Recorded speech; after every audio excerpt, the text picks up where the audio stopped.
kasih dan Speaker. RUU ini amat penting sebab ia menyentuh hak kewarganegaraan Malaysia khasnya untuk Sabah dan Sarawak yang bersetuju membentuk Malaysia pada tahun 63. Kewarganegaraan Malaysia untuk rakyat Sabah dan Sarawak telah dipersetujui seperti terkandung dalam perkara 10 dalam 20 perkara peringgan 148 Global Commission dan peringgan 18 laporan IGC yang kini dimasukkan dalam perlembagaan melalui pindaan definisi persekutuan dalam artikel 160-2 pada Disember 2021 termaktub dalam artikel 14 bahagian 3 perlembagaan melalui perundangan atau by operation of law untuk rakyat Sabah dan Sarawak pada Hari Malaysia serta peruntukan yang lain yang dibaca bersama dengan jadual kedua. Keadaan ini harus dikekalkan untuk Sabah dan Sarawak kerana apa-apa pindaan berkenaan kewarganegaraan perlu persetujuan Sabah dan Sarawak.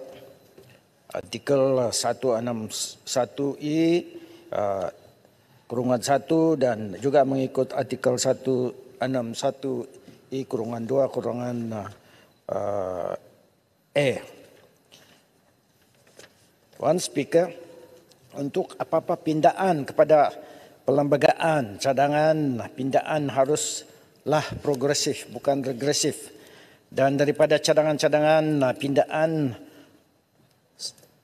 hanya satu saja yang progresif, iaitu untuk menurun kewarganegaraan melalui ibu atau bapa, bukan hanya bapa.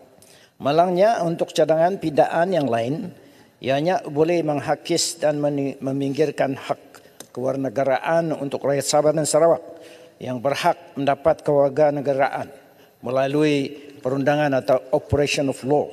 Pindaan yang menukar secara by operation of law kepada pendaftaran atau registration adalah melanggar janji-janji kewarganegaraan untuk Sabah dan Sarawak.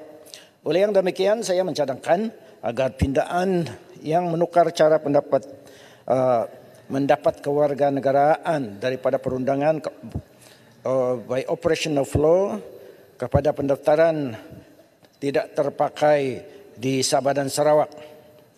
Dan pindaan-pindaan tersebut haruslah dirujuk balik kepada kerajaan Sabah dan Sarawak. Puan Speaker, rakyat Sabah mesti masih berwaspada dan curiga kepada kerajaan pusat mengenai kewarganegaraan Sabah akibat tindakan buruk yang lalu seperti projek IC dan tindakan menafikan kewarganegaraan kepada orang asal Sabah melalui tindakan Jabatan Pendaftaran Negara.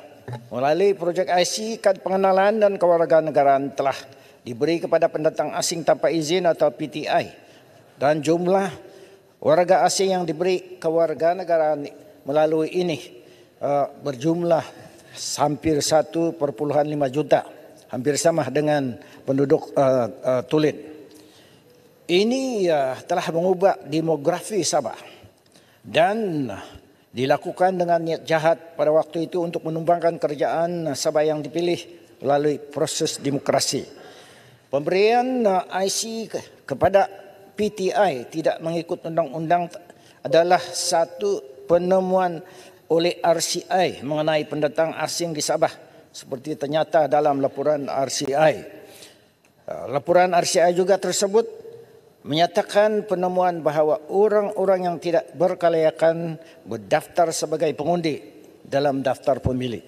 One Speaker, selain penemuan RCI tersebut, kita juga kerap kali mendengar kejadian di mana PTI ditangkap dengan IC palsu seperti guru dapat mengajar selama 29 tahun sebelum ditangkap dan disahkan menggunakan IC palsu. Pemegang IC palsu ditangkap juga. Cuba menukar IC palsunya disanakan. Satu nombor IC boleh dimiliki dan digunakan oleh pelbagai pemegang walaupun hanya satu nombor IC. Juga pegawai-pegawai JPN dan sewaktu dengannya juga menganggotai sindiket mengeluarkan IC dengan kad IC yang telah yang sah tetapi dijual kepada yang tidak layak. Oleh yang demikian, saya meminta Kerajaan Madani menyemak semula IC yang dikeluarkan dalam keadaan yang meragukan dan mengambil tindakan yang sewajarnya terhadap pemegang-pemegang IC yang diragui ini. Salah satu lagi mengenai kewarganegaraan rakyat Sabah dan Sarawak adalah penafian kewarganegaraan kepada orang asal Sabah dan Sarawak oleh Kerajaan Pusat melalui Jabatan Pendaftaran Negara.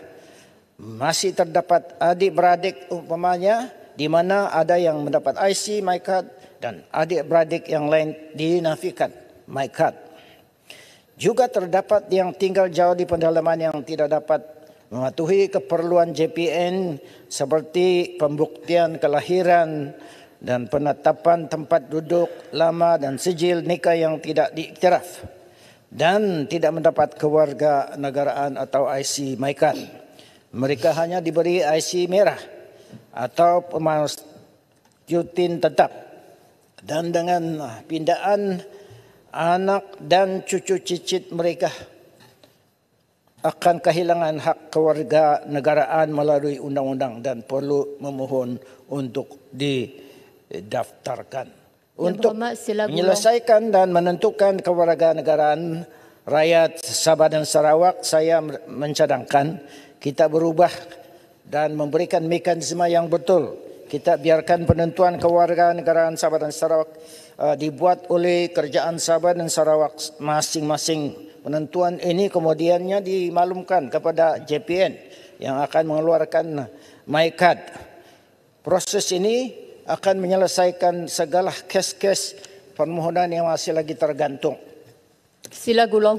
Ya, mekanisme ini ya terdapat sesuai oleh warga asing rakyat Sabah adalah warga Malaysia seperti yang dipersetujui semasa pembentukan Malaysia. Akhir sekali, saya ingin menyuruh bahawa pemberian kewarganegaraan Malaysia kepada rakyat Sabah dan Sarawak harus mengikuti apa yang dipersetujui tanpa mengira bangsa dan agama atau seolah-olah hanya berpihak dan berat sebelah kepada satu bangsa.